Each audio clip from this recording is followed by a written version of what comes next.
Phee in Georgia has a question for us about humanism, and I love that we get to end on this as the last caller of the day. So, Phee, you're on with Mandisa. Let's talk some humanism.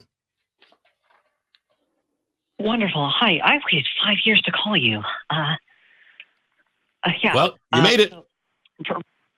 Yeah, cool. Provided that there. Hello. Provided that there are people that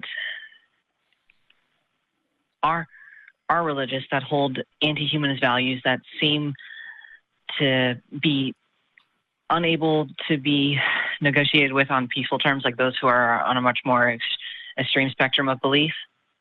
Sure. Are there circumstances that would warrant tactical discrimination or, I suppose very specific ostracization of people whom would be to the detriment of humanity?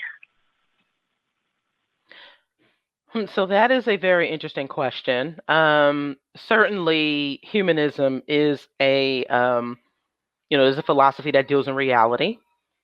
And I wouldn't say that there wouldn't be reasons to discriminate. But if someone proves themselves to be anti-humanist and that they are a danger to society and to other people, then yes, there would be reasonable consequences for them. I think that is humanist in themselves. That is humanist in itself. It doesn't resolve itself in everything being good like religion tries to do, but there are reasonable and evidence-based remedies and solutions for that. Yeah, and I just want to chime in because this ties into a couple things that came up recently, and I'll try and do this really quickly. First of all, my answer to your question is yes. I think there are, first of all, legitimate forms of discrimination or exclusion. I don't think that we have to be tolerant of intolerance. I don't think I need to include people who are consistently bigoted in my group or organization, right, or give them an award. However, that doesn't mean that I'm opposed to talking to them or presenting evidence or having conversations or trying to get them to change. Because somebody who wanted to pretend that we had done something, just the community had done something terrible to someone, asked me what was the objective standard that showed that this person was 51% non-humanist. And I said, first of all, it's not an objective standard. It's a subjective standard. Each individual gets to decide how long they're going to take shit from somebody before they say this far and no further. But second of all, you don't have to get to be 51% non-humanist to point out a problem here.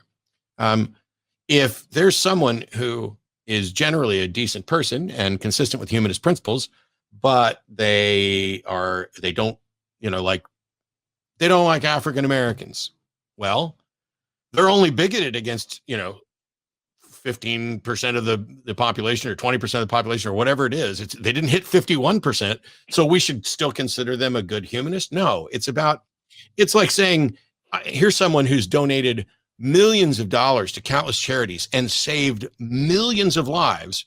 But if they slaughter a family of 4 on the weekend, are they still a good person? You can't do the math with lives that way. And so when humanist organizations or humanist individuals talk about whether or not someone is being a good humanist or is consistent with humanist principles, they're expressing their view of that, and it is somewhat subjective. But because there are a list of the Humanist Manifesto and principles and things like that, it's not just like we're pulling something out of our butt. And so, yes, I think it is morally permissible. Matter of fact, I think it's morally obligatory to call out things that are in opposition to humanism. What you do with that, it's not like we're calling for someone to lose their life for their freedom or their job or whatever, but people should be held accountable for what they say and do. And if you're going to espouse views that are in conflict with the best principles of humanism, you deserve to be called out for that. And hopefully that call out is what gets someone to correct their behavior and their words.